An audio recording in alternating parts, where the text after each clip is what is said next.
అన్నా బయలుదేరుతున్నా. ఇది వచ్చేస్తున్నా, నేను వచ్చేస్తా. సరే సరే, అలాగే తీసుకున్నా. ఓకే ఓకే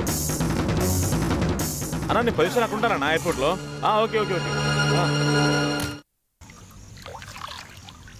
ఏంటి సార్, ఒక 420కి 506/2కి బెయిల్కి ఇన్ని రోజులు మెట్టేసేది సార్? ఉట్టి ఎక్స్క్యూజ్లా ఉంది సార్. వారెంట్ తీసుకోవాలి, అందరినీ కన్విన్స్ చేయాలి. ఇంకా సరే సరే సరే మీకు ఎంత కావాలో చెప్పండి, కాస్త బెయిల్ పంచాలి. వీడియో పీపీకి ఒక బహుమతి, అంతేకాకుండా పీపీకి ఒక 5K. అయ్యో, పీపీకి అంత అంటే ఇంకా పెద్దవాళ్ళకి ఏమి ఇస్తాం సార్? కాస్త తగ్గించండి సార్. ఇదే చాలా తక్కువ సార్. Argument, hearings.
ఇంద్రాయ స్వాహ, ఇంద్రాయ నమః, ఇంద్రమూర్తే నమః, ఇంద్రాయ స్వాహ.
ఏంటి సంబంధం?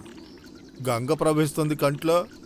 మరి ఒకే ఒక కూతురు, పెళ్లి చేశాను కదయ్యా, కంటతడి రాదా? కానీ ఒకటయ్యా, మనసు చాలా సంతోషంగా ఉంది. నా కూతురికి ఇష్టమైన అబ్బాయి మంచివాడే అనుకో. వాళ్ళిద్దరూ సంతోషంగా ఉంటారని తలుచుకుంటే మనసు తృప్తితో నిండిపోయిందయ్యా.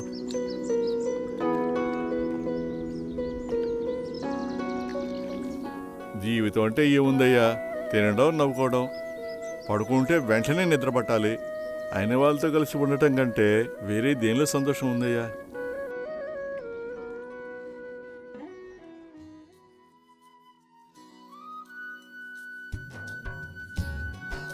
ఒక్కొక్క మనిషికి తన జీవితం యొక్క ముఖ్యమైన నిర్ణయాలు తీసుకునే సమయం ఏర్పడుతుంది. ఆ నిర్ణయాలే మనం ప్రయాణం చేయాల్సిన దారిని నిర్ణయిస్తుంది. కొన్ని దారులు పుష్పాల పరుపుల్లాగా ఏర్పడుతుంటాయి, కొన్ని ముళ్ళ అడవులు. ఆ విధంగా మనం తీసుకునే నిర్ణయాలే మన ప్రయాణపు నిర్ణయాల్ని బలంగా తీర్మానిస్తుంటాయి. అన్ని నదులు సముద్రంలోకి సంగమించేటట్టు అన్ని మార్గాలు పరమాత్మ అనే మహాసముద్రంలోకి ఐక్యమైపోతుంటాయి. నువ్వు మంచి చేస్తే మంచే జరుగుతుందనేది కూడా నమ్మకం అనే వాచకమే తప్ప అసలైన ముగింపు కాదు. మరెందుకు మనిషి మంచి ఆలోచనలతో ఉండాలి? మనసు అనేది ఆలోచనల గూడు. ఒక్కొక్క ఆలోచన మన మనసులో ఒక్కొక్క శక్తిని ఏర్పరుస్తోంది. మంచి ఆలోచనలు సృష్టించేదగ్గ శక్తిని, చెడు ఆలోచనలు మనల్ని నాశనం చేసే శక్తి కలిగి ఉంటాయి.